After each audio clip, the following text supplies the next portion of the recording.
అమరావతి అంశం మరోసారి రాజకీయంగా కాకారేపుతోంది. ఓవైపు ప్రభుత్వం చట్టబద్ధత పేరుతో అసెంబ్లీలో తీర్మానం చేయగా వైసీపీ మాత్రం దీన్ని పూర్తిగా పొలిటికల్ స్టంట్ అంటోంది. తాజాగా పేర్ని నాని చేసిన వ్యాఖ్యలు హాట్ టాపిక్ గా మారాయి.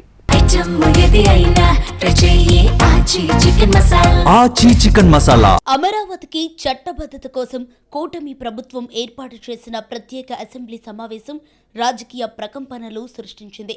అసెంబ్లీలో తీర్మానం పెట్టడం కేవలం డ్రామా మాత్రమేనని, చట్టబద్ధత కోసం ఉభయ సభల ఆమోదం అవసరమని గుర్తు చేస్తోంది వైసీపీ. శాసన మండలిని పక్కన పెట్టి తీసుకున్న నిర్ణయాలపై పలు ప్రశ్నలు వేసింది వైసీపీ. అమరావతి పేరుతో భారీగా అప్పులు తీసుకువచ్చి రాష్ట్రాన్ని అప్పుల పాలు చేశారని, 2014 నుంచి ప్రారంభమైన అప్పుల వ్యవహారం ఇప్పటికీ వేల కోట్ల రూపాయల భారం ప్రజలపై పడుతోందనేది వైసీపీ వర్షన్. సెల్ఫ్ ఫైనాన్స్ రాజధాని అని చెప్పి రాష్ట్రాన్ని అప్పుల కుప్పగా మారుస్తున్నారంటూ విమర్శలు గుప్పిస్తున్నారు ఆ పార్టీ నేతలు. వెరసి 47,387 కోట్ల రూపాయలకి ఇప్పటికి అప్పుల్ని శాంక్షన్ చేసుకున్నారు. దాంట్లో 13,000 కోట్ల రూపాయలు డ్రా చేసేశారు. ఈ అప్పుల్లో 13,000 కోట్ల రూపాయలు ఈ 2 ఏళ్లలో అమరావతి పేరు మీద అప్పు డ్రా చేశారు. మిగతాది శాంక్షన్ మంజూరు కాబడిన అప్పు 47,387. 2,500 కోట్లు బిల్స్ పెట్టారు. 960 కోట్లు మీ ఉప్పు పప్పు కింద అప్పు చేసి పప్పు కూడలాగా డబ్బుల్ని మీరు డైవర్ట్ చేసుకున్నారు. ఇదే సమయంలో వైసీపీ తమ నిర్ణయాలను సమర్థించుకుంటోంది. ప్రారంభ దశలోనే అమరావతి ప్రాజెక్టుకు లక్షల కోట్లు ఖర్చు చేస్తే ప్రజలపై భారం పడుతుందని ప్రాంతీయ సమతుల అభివృద్ధి కోసం 3 రాజధానుల ప్రతిపాదన తీసుకువచ్చామని చెబుతోంది. అయితే ఆ ప్రతిపాదనలో కూడా అమరావతిని పూర్తిగా పక్కన పెట్టలేదని, శాసన రాజధానిగా కొనసాగుతుందని స్పష్టం చేశామని గుర్తు చేస్తున్నారు. అమరావతి ప్రాంతంపై వ్యతిరేకత కాదని, రాష్ట్రం మొత్తం అభివృద్ధి చెందాలనే ఉద్దేశమే తమదని చెబుతున్నారు. అమరావతి విషయంలో వైఎస్ఆర్ కాంగ్రెస్ పార్టీకి వేరే ఆలోచన లేదు. అమరావతిని రాజధానిగా తీసేస్తున్నామని ఎప్పుడూ చెప్పలేదు. అమరావతి కూడా రాజధాని నిర్మాణంలో ఒక భాగమే అనేటువంటి మాట గతంలో చెప్పాము, తర్వాత చెప్పాము, మరలా కూడా దాన్ని స్పష్టం చేయడం జరిగింది. ఈరోజు అమరావతి అనేటువంటిది చంద్రబాబు నాయుడికి ఆదాయ వనరుగా, బంగారు బాతుగా మారింది.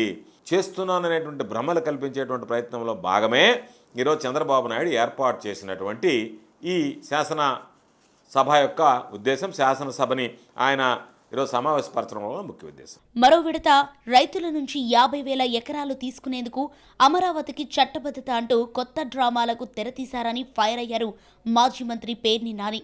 రైతులను మభ్యపెట్టి ప్రజలపై అప్పుల భారం మోపే విధానాలను తాము వ్యతిరేకిస్తున్నామని చెబుతున్నారు.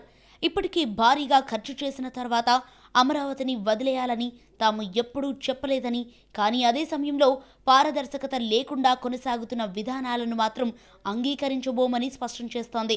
ఒక డ్రామా కోసం మీరేదో అమరావతికి పొడి చేస్తున్నామని చెప్పనేది ఇప్పుడున్న రైతుల కోసం కాదు, పొలాలు ఇచ్చిన రైతుల కోసం. పాపం అమాయకులైనటువంటి 29,000 చిల్లర మంది రైతులు ఎవరైతే 33,000 ఎకరాలు ఇచ్చారే వాళ్ళ కోసం కాదు ఈ డ్రామా అంతా.